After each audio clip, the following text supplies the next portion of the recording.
Hey guys, this is Adrienne Groll with my presentation on PHP for each loops. Loops in PHP are used to execute the same block of code a specified number of times. PHP supports the following four types. For loops through the block of code a specified number of times. While loops through a block of code if and as long as the specified condition is true. Do while loops through a block of code once and then repeats the loop as long as a special condition is true.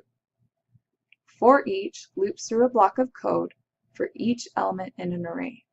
Now I will be focusing on for each loop in this presentation. And PHP provides the for each loop statement that allows you to iterate over elements of an array or public properties of an object.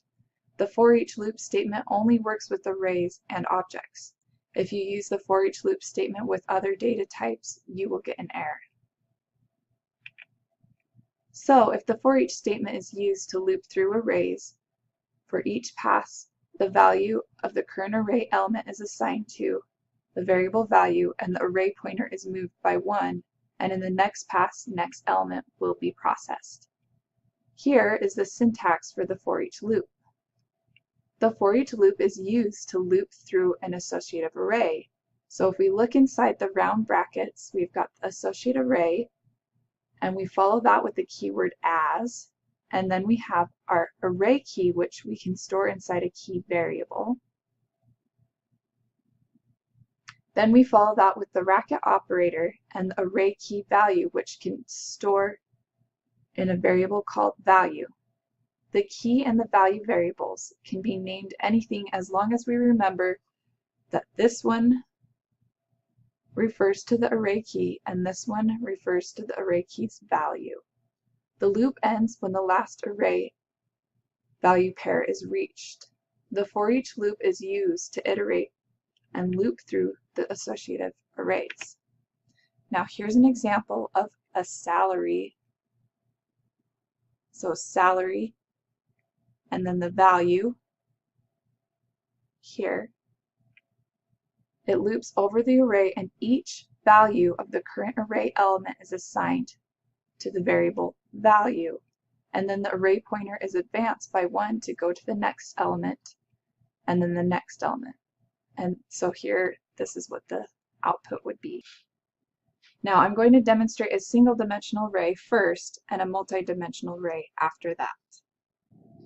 Okay, so for example, we have 5 names here and I can add more or less to it.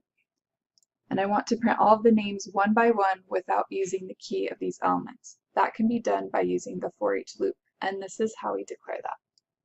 So we have the for each, and then the condition, and then the curly braces, which are important. Then we can declare the array or whatever value you want to iterate. Here, you use the keyword as, then declare your own variable which will contain these names. And that's why we don't use the s at the end. It needs to be something different. But this variable name is what contains these, and we'll name them one by one. So we're telling it with this for each loop to give me this array, every element here, and name them one by one. So it's saved, and I will run that. So it gave me all the names one by one. Each of the names on the list are there. So we use the for each loop to iterate the values or the elements in the array one by one. So this is an example of a single dimensional array, and I will now demonstrate a multi-dimensional array. So here is a multi-dimensional array. It's an array within array. And then it has different values within the array. So you can do something like this, and this is how that's possible. So we use the for each loop and use the named array students, and then use the keyword as, and then the variable name, whatever you want to call it, to iterate the elements of the array. In this case, I'll do student, and there are 3 different values inside our student array, 1, 2, 3. And there are different values. Okay, so the key of this value is 0, the key of this value is 1, the key of this value is 2. So whenever we echo this, we use student here because we don't want to echo this, we want this one here. So it's saved. Let's see how that works, and you can see the key 0, 1, and 2. Okay, so now I want to show how to iterate all of the values now. And we do that by doing a for each loop within a for each loop.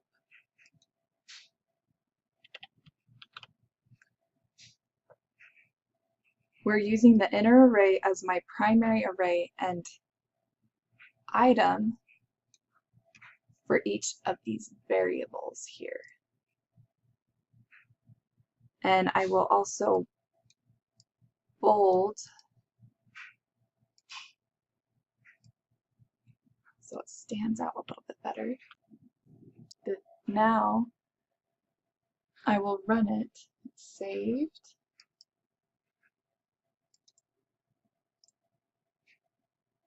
And you can see all of the key.